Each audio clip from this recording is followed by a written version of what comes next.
Hey, welcome to another episode of Roll or Die. We love the expats here on Roll or Die. The Aussies have been here and then moved back overseas. So today we have a guest he is a black belt under Lachlan Giles from Absolute MMA. He's now based in Malaysia. He trains at Fat Cat Athletic Club. He is Journ Tang. Thanks for joining us, Journ. Well, thanks for having me on, guys. Awesome, man. So you're in Malaysia, right? Are you living in Malaysia? Yeah, I'm in Kuala Lumpur, yeah. So that's where I'm based out of currently. Wow. And what's the BJJ scene like over there right now? Is it growing? It's growing, yeah. There are more clubs. It kind of reminds me of Melbourne, like back in maybe 2014 and 15 era, around those times. Like there's more black belts coming up, but it's more like competitors as well, but they're more in the masters category. So, adults, like not as many people that I know of right now. Yeah. So it just feels like back when I started training in Melbourne, like when everyone was like up and coming, like brown belt, like Lockie himself. I think he was maybe like new black belt, maybe 2 years in. It's kind of like that feeling. I think Kim was like maybe brown at that time, and like everyone competed a lot still. So it's kind of like that phase. People are going out a little bit. They compete a lot locally, but maybe not so many going out for the big international ones. But there's more. Most of the ones that do go out for the international ones are like Master World. So there's a big contingent for that comp. Yeah. So Go a with the lot masters. of Masters representatives. Like I'm Masters now as well. So Are you? Welcome to the club, bro. You don't look it, man. I still try to mix it up in the adults. I'd want to check your ID, Journ, actually. I'm questioning whether or not you really are masters. I just turned 33, so yeah, it's getting up there. Spring chicken. So are you saying there's not a lot of black belts there in Malaysia? How big Yeah, is the I think like 20. I think it's under 30 last I heard. Yeah, I think total like number of black belts like who are Malaysian, like I think it's like 30 or something like that. Yeah. Yeah, I was told I was number 25 when I got mine. So yeah. Yeah. Interesting. Yeah. And what about the competitions? What do they look like there? How many people attend a competition, and it's like, still is it yeah, so industry? it is like a grappling industry sort of local feel, but it's not like a huge number. So there are two main organizations, one called Copa Malaysia. I think that's been like the first one here. That's like the oldest, longest running comp. Copa Malaysia, and a new one called Malaysian Grappling League. So that's pretty current. That's pretty new. Sorry. That's been around for a year, I think. Yeah, since last year, I think. So those two are the main ones. That I know of. So they run pretty much almost every month. Actually, it's not bad. There is a comp almost every month. So it's either Malaysia Grappling League and then Copa Malaysia. So from what I understand, they have an agreement. Like one comp will run on 1 month, and then the next month will be the other comp. Very good. So there's no clashes. Yeah, I think they try to work it out between themselves. So there's actually a chance to compete every month if you want to, but the competitive pool isn't that big, so that's a problem. I always see like it's the same people, and I know that feeling. I guess like I don't know that did we ever have that problem when we were competing earlier on? Like, I think for the girls it's always For been females, like it's always a problem. Yeah, there's only ever a handful. But what about other like internationally? Because I know in Australia we're so far away from the rest of the world. So to compete internationally, you nearly always have to get on a plane for like 10 hours or whatever. But Malaysia's a little bit closer to the rest of the world. Are the other countries around Malaysia? Yeah, they do. Yeah, so a lot of the other Southeast Asian countries do come. So yeah, for either of the comps, Malaysian Grappling League or Copa Malaysia, a lot of Singaporeans, Indonesians come. Some from Thailand. Yeah, so there was one that happened last weekend, and that was the largest so far. To where it's been a bit, hasn't really fizzled, but it's been a bit hit or miss. I think maybe just because there's so many comps, like every month there's a comp, and people have to choose, right? And Yeah. finances as well. Like, it's not Mm. cheap to compete every month or hop on the plane every month, right? So, Yeah. Yeah. but for some reason last weekend it was pretty big. On the smooth comp, there was like 100 signees. So Mhm. yeah, that was Right. cool. So yeah, there was a fair few people from Singapore and Indonesia. I've seen a few guys from India, like yeah, Okay. and yeah, Yeah. but people that always come from overseas, like they fight hard. Like I think anyone that Well, travels travel from for this. overseas, Yeah. yeah, you know that they take it seriously, and there are Yeah. some really good people out there. So Mm, yeah, great. Yeah. it was cool to see that. Yeah, Indonesian team had some really hard hitters. Yeah. Having Ah, trained cool. in Australia and in Malaysia, and I think the majority of your BJJ was in Australia under Lockie, right? Is It that is, yeah. I started there, and yeah, I only started training here, teaching here as well when I moved away from Australia. So yeah. I started in 2011. I moved to Australia for high school and university, and yeah, I started jiu-jitsu there in 2011. And yeah, pretty much my home team is still, under Lockie with Absolute. I got my brown and black from him, but I started at a different gym before I moved to Lachlan's. Mm, Mhm. Yeah, so my whole jiu-jitsu background is from Australia, so I still represent that. awesome, man. But how did you discover jiu-jitsu when you're in Australia? How did you find it? Oh, so I was in like at year 12, I think, around end of year 11 or year 12. Yeah. Yeah, so I was actually doing karate before jiu-jitsu, and I had a friend in high school that knew I was into martial arts, and there was actually this it was in a church, like two guys from Peter the Beans, actually. They were holding this garage style sort of like training. So my friend knew I was into martial arts and said, "Oh, like they're doing this thing like Brazilian Jiu-Jitsu, like I know you're into martial arts, you want to check it out." And I always want to try something grappling, like like coming from a striking background, seeing joint locks and yeah, like grappling techniques on TV movies. And I'd seen a bit of MMA, UFC at the time, but I didn't understand it. I used to think it was boring. Like when they hit the ground, because you didn't understand what was going on, and I think like I just want to see them like kickbox, like just Yeah. get back up and strike, right? Percent of the Yeah. audience in MMA, surely.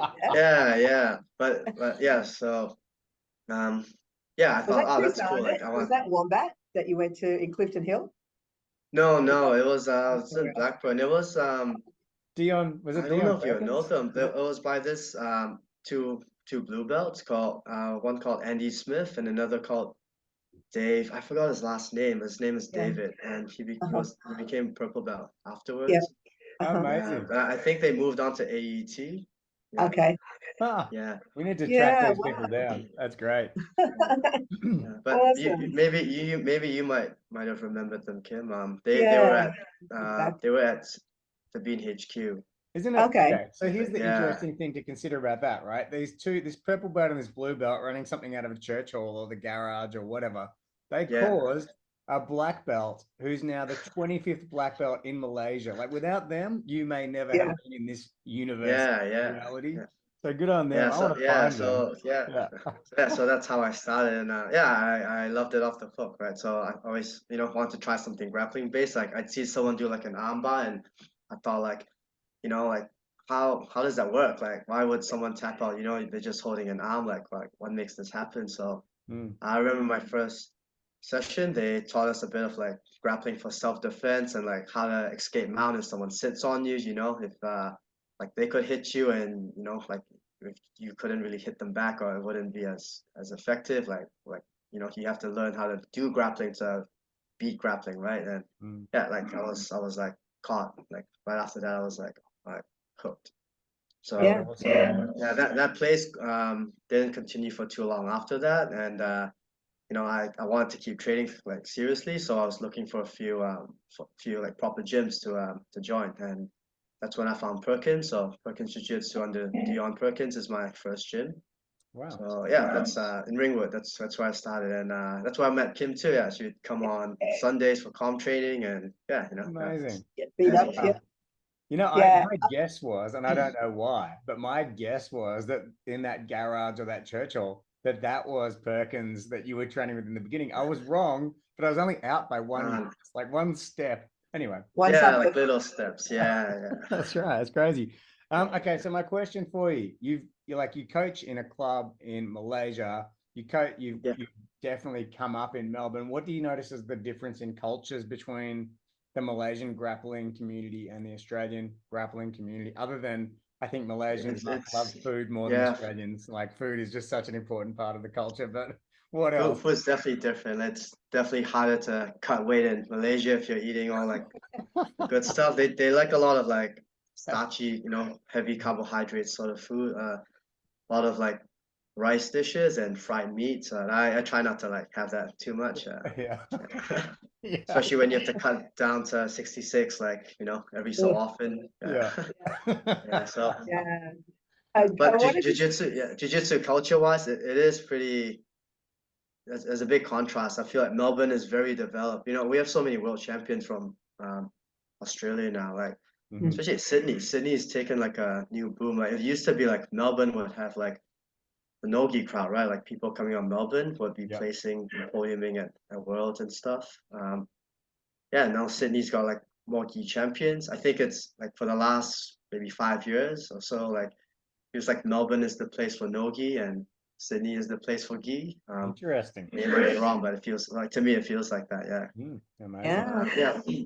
Yeah. So definitely like jiu-jitsu in Australia is definitely very mature, and it holds its own. Like the world champions being produced. And I think most of the people like from Australia, they spend like, more than half their time training in Australia, right? So I think it's fair to say that like they are homegrown. Like, Yeah. it's not unfair to say that. And with Yeah. Malaysia, it's still growing. Like people who are competing, they're like between white to purple. I'd say maybe white to blue. Like that's, I mean, that's everywhere, right? White to blue is like the biggest competitor base, but over here, purple and above, it's so hard to see competitors now. Like for myself, when I compete locally here as well, and it's hard to get people to find matches with. Yeah. So, From a lot of what people you were kind of saying at the start, Journ, like it sounds like Malaysia's maybe about 10 years behind Australia. it So is, yeah, maybe yeah. in like 10 years' time, which by then you'll be a true master, you'll be into your 40s. But at I'll just be least old. that's what Anton and I are in the 40s still. So we're in that Yeah. master age. But Yeah, I that's definitely think so too. Yeah, and a lot of people like agree with that sentiment. Like I talked to a lot of the guys here who are developing the jiu-jitsu scene. So there's a national team in the SEA Games, Southeast Asian Games. And it's pretty big. Like they treat it seriously. It's like the Commonwealth for Malaysia. So that's cool. I'm glad to see jiu-jitsu taking a stand here. And there are trials every I think SEA Games is every 2 years. So the SEA Games qualify like the national trials is held every year or so. So like to prepare earlier. So yeah, they take it seriously. Yeah, so they're trying to develop and get more, develop the scene and get more competitors in, which is really good. Something for them to aim for. That's it. I want to touch, it's not really a question, it's more of an observation on what Anton said earlier, and both of you about that when you started, it was like a blue belt and a purple belt in a church hall or whatever. So I guess I reckon like just don't underestimate the effect that you can have on other people. Like I remember I was at a comp, I think last year or the year before, and a girl came up to me, I think she's a blue belt or a purple belt now, and she said, "Oh, Kim, you probably don't remember me, but I came to Absolute one day and did a trial class and you partnered me and you helped me so much. And the stuff that you showed me there, I still remember now, like 2 years later or something like that." That's really So, cool.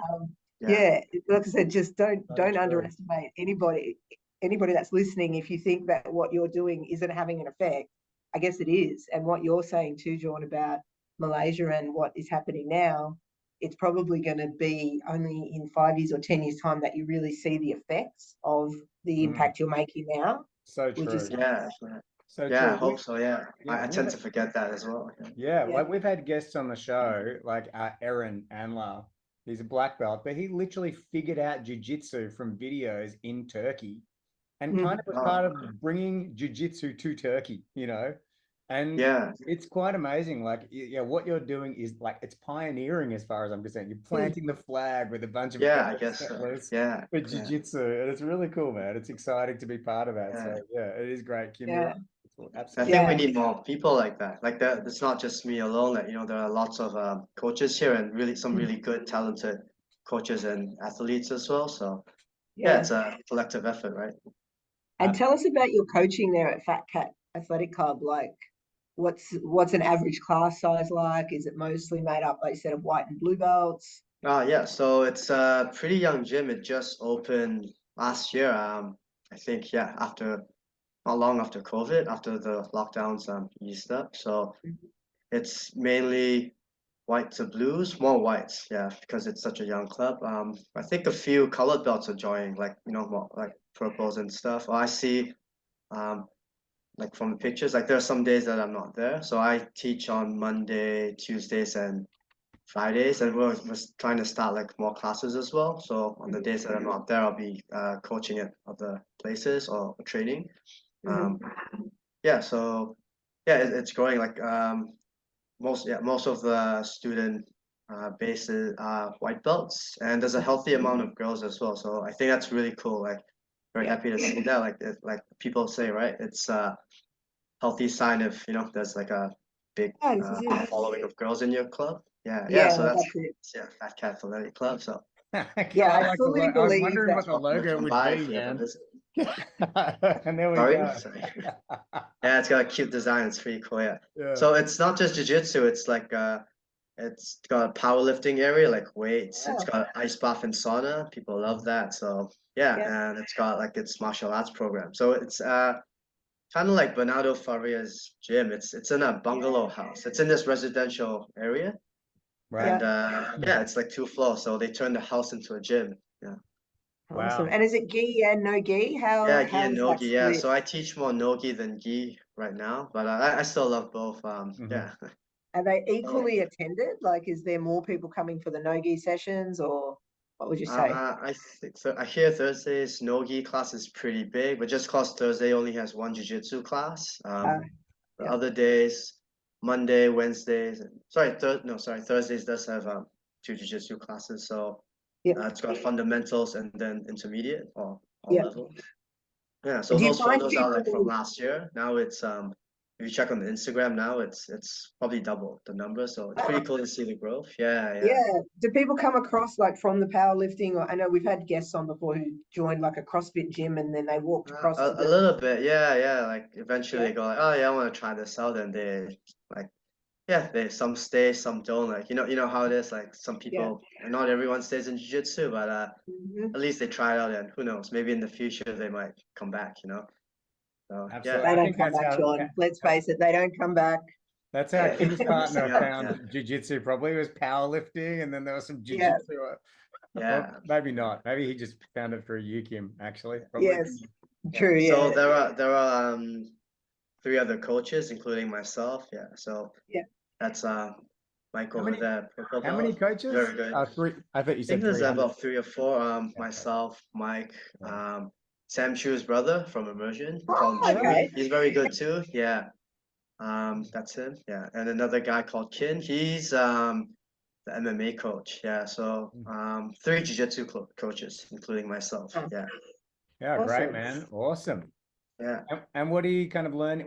What's in your game right now? Like what's what are you So my developing? my style's a lot. It's similar to Lachlan's. Like I do a lot of bottom mainly. Working on top as well. Like trying to work on the passing a lot more Mm-hmm. this last year. Yep. But for bottom, I like to do stuff like K guard, a lot of close guard, K guard, De La Kiva, and X guard. A lot Mm-hmm. of like dragging a leg across to 50-50, 70-30. So a lot of leg entanglement positions. Nice. Right, so always trying to get the leg drag to find the back. So that kind of modern style, I guess people like to say.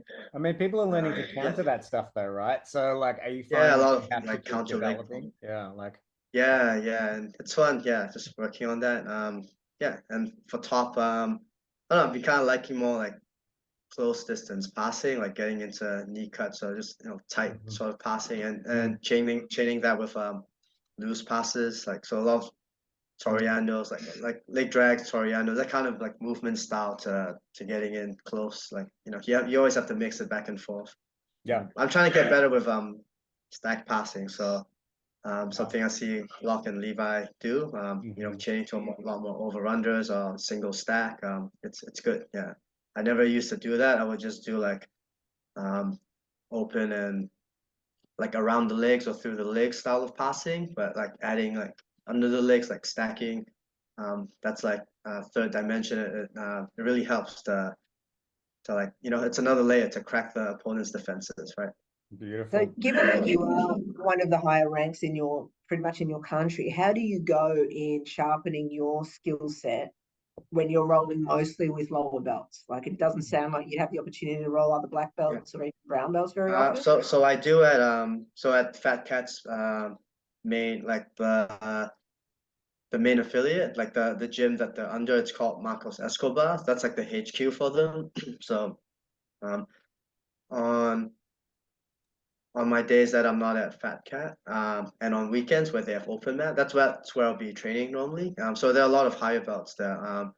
Probably the most number of higher belts in the country. Yeah, maybe there's a lot of purples, browns, and blacks. So yeah, there are good quality roles there, and that's where I would go to get more, you know, get more higher level training in. Yeah, so when I'm not there, if I'm working with a white belt, I mean, it's always quality, you know, like I try not to see the belt, just like, you know, based on the person's ability, right? So I'll be working a lot of positional training with them. So I still like to drill. Like I think of drilling as like maintenance work, you know, sometimes like, I mean, for me, like I'm not prodigy, so sometimes like things get rusty, so you just have to like drill again to polish, you know, polish the techniques and your coordination, your movement patterns and stuff, right? So I might drill like a little bit, then I'll start to turn it into like positional rounds or like reactive drilling. I'll just say like give a bit of reactions and I'll just move around that, you know. So that helps me to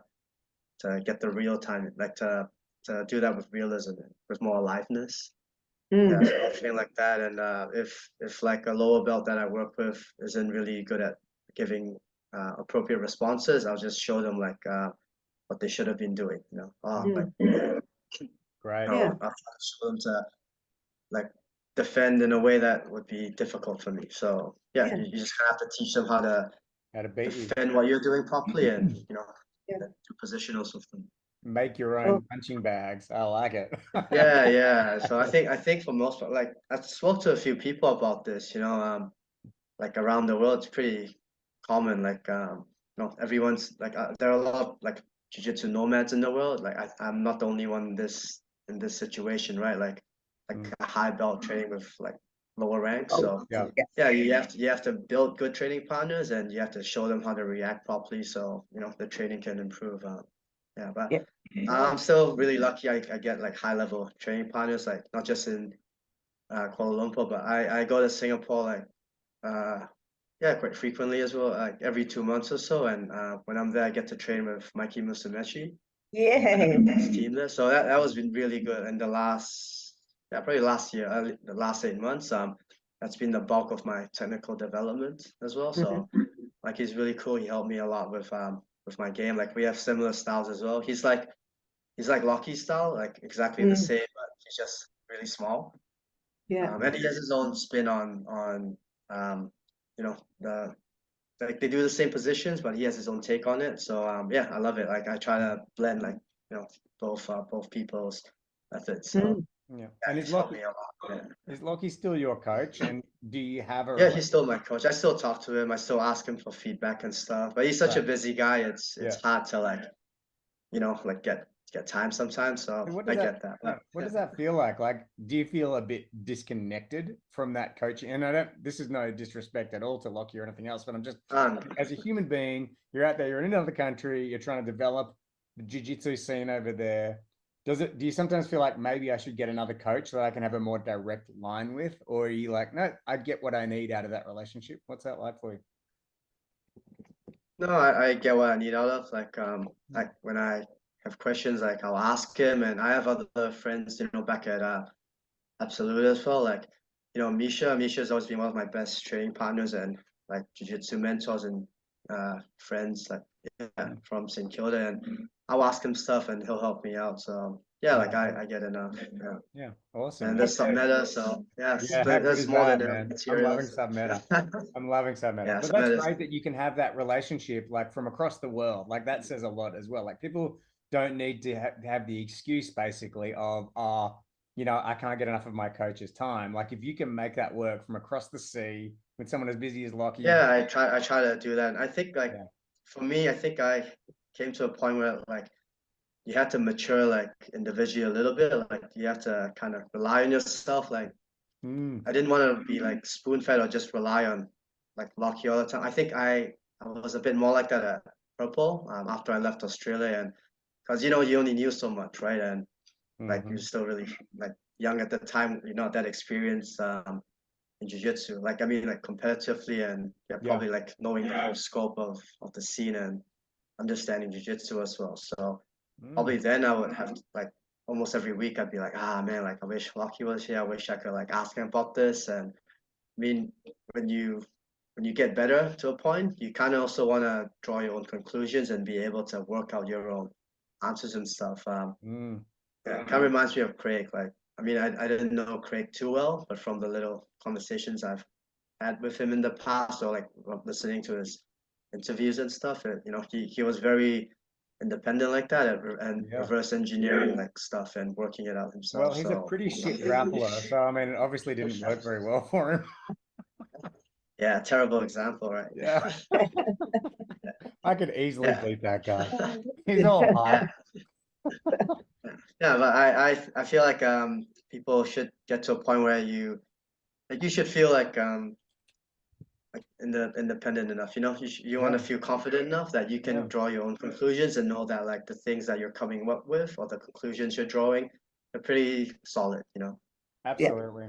Yeah. And So I John, try tell to us, do that and just double check with my coaches and friends, and yeah, just make sure I'm on the right track with whatever I'm doing, like either Love it's it. coaching or jiu-jitsu technique. yeah, Yeah. and tell us about getting your black belt from Lockie because it was about a year ago, yeah. And Yeah, like, that was did right you after know it was coming? ADCC Or trials.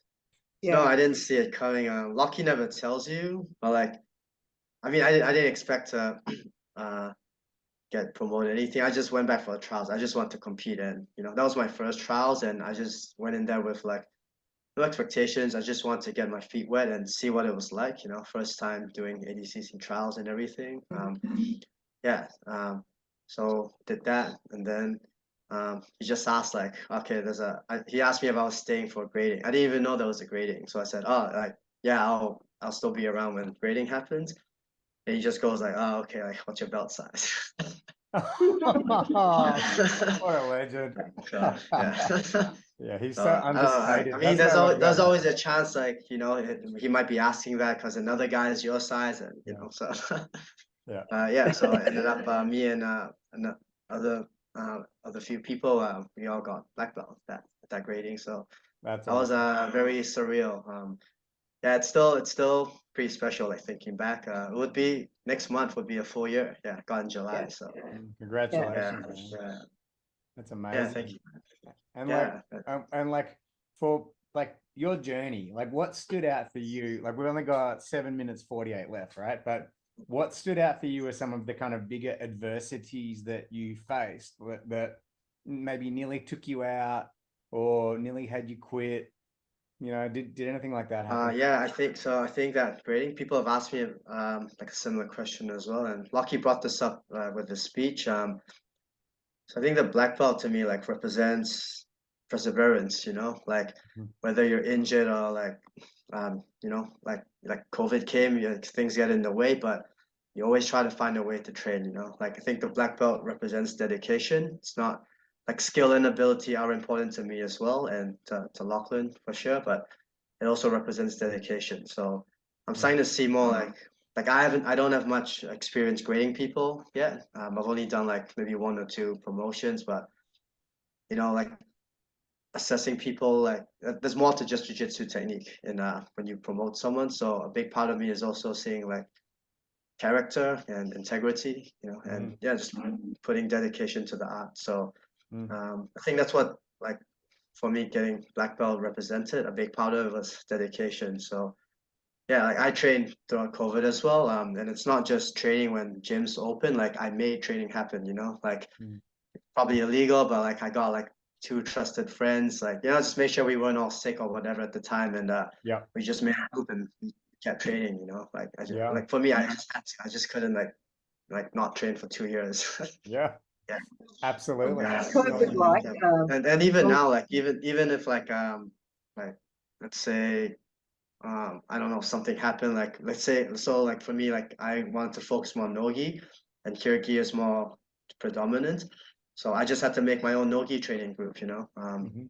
Just get people, force them if you have to, and like, okay, like this is a time and place. We all meet here and let's get rounds done and stuff. So Awesome, that's man. how it is. You You have to caused make it. You training. caused your black belt. I love it, man. That's great. Thank Yeah. you. Yeah. and Thanks. what, Yeah. Journ, Yeah. what was COVID like in Malaysia? You were over there at the time. Yeah, was it like So I was actually like working in us? Singapore. Yeah. So Okay. for the most part of COVID, I was actually in Singapore. But when I came back, COVID's relaxed a little bit. Yeah, but it's pretty similar in both places. Like you were locked down. It was a bit more relaxed in Malaysia. But like you still couldn't travel off your neighborhood. I think. Yeah. But like yeah, I don't think like there weren't as many police spot checks. Like Singapore's a lot strict. Yeah. So Yeah. yeah, so you could get away with like having friends come over and like train. Mm, Like I put mats in my house and like I would get two people and we would just train, yeah. Like round robin, 5 minutes, one in, one out, like drill, positionals, like roll. Yeah. Mm. Yeah. awesome. So it was cool. COVID actually taught me how to train with a small group. So I used to like Yeah. need like maybe 10, 20 people to train with, like gym size, you know. But like Mm, I don't think I need that anymore. I just need two or one really good person and mm, like I can get training done. that's That's it. great. Yeah, and Yeah. it's the same in Singapore, like with Mikey's group. It's a pretty small group, like 6 to 7 people max. On most days, it could be like 3 people, and we do the same thing. We roll for an hour, like 5 minutes, and one in, one out, and that's it. We troubleshoot after sparring, and yeah, That's great. Wow. yeah. Fantastic. So yeah, like wherever you are, like you can make training happen, and you can still Yeah, make quality happen. Yeah, Mm. that's it. I've got one For more sure. question. yeah. And that is, and you could maybe use this as well as some sort of message to kind of draw towards a close, but unless Kim's got another question as well. But um, like once you started teaching, what did that change about jiu-jitsu for you? And yeah, I'm just fascinated to know how you developed as a result of starting. I think I have to be more patient, and I thought a lot more about athletic like development, like how to make someone good, you know. Mm. I definitely made a lot of coaching mistakes. I used to think like I need to make someone like be like me, like this is what I know and this is what I think jiu-jitsu is, and you should be like me. But now it's a bit of that, but it's more like you're your own person and I want you to create your own jiu-jitsu, you know. I want you to develop jiu-jitsu for yourself and I want you to, make it work for yourself, you know. So you have your own individualistic spin on it. Mm. So I don't want, yeah. So now I'm not trying to make someone a clone of myself. I just want to show them like a piece of like the jiu-jitsu puzzle, and like I want you to build yourself, like make yourself your own grappler. Yeah, Yeah. and maybe one day you become really great, or like whatever your goals are. It doesn't matter as long as you like it and keep training and get good. Yeah. Love it. Awesome. That's a really nice way to end, unless you had Thank any you. other final thoughts or any parting words for our listeners.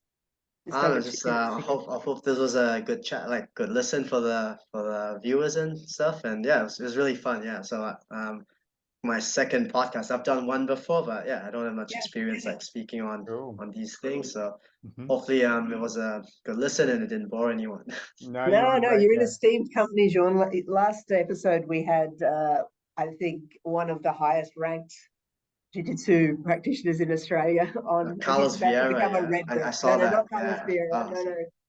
It's not out yet, but it'll be out by the time. Yeah. Obviously, yours comes out. Even Yeah, higher Paulo than Carlos Guimaraes. Vieira. Even higher.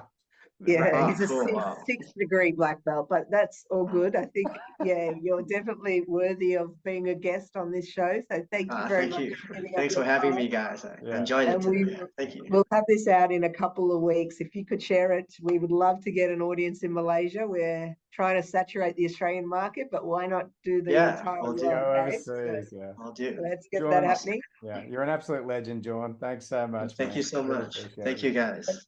We'll see you when you're back in Australia next. Thank you. Yeah, see you guys. Cheers. Bye. Bye. See ya. Take care. Bye. Bye.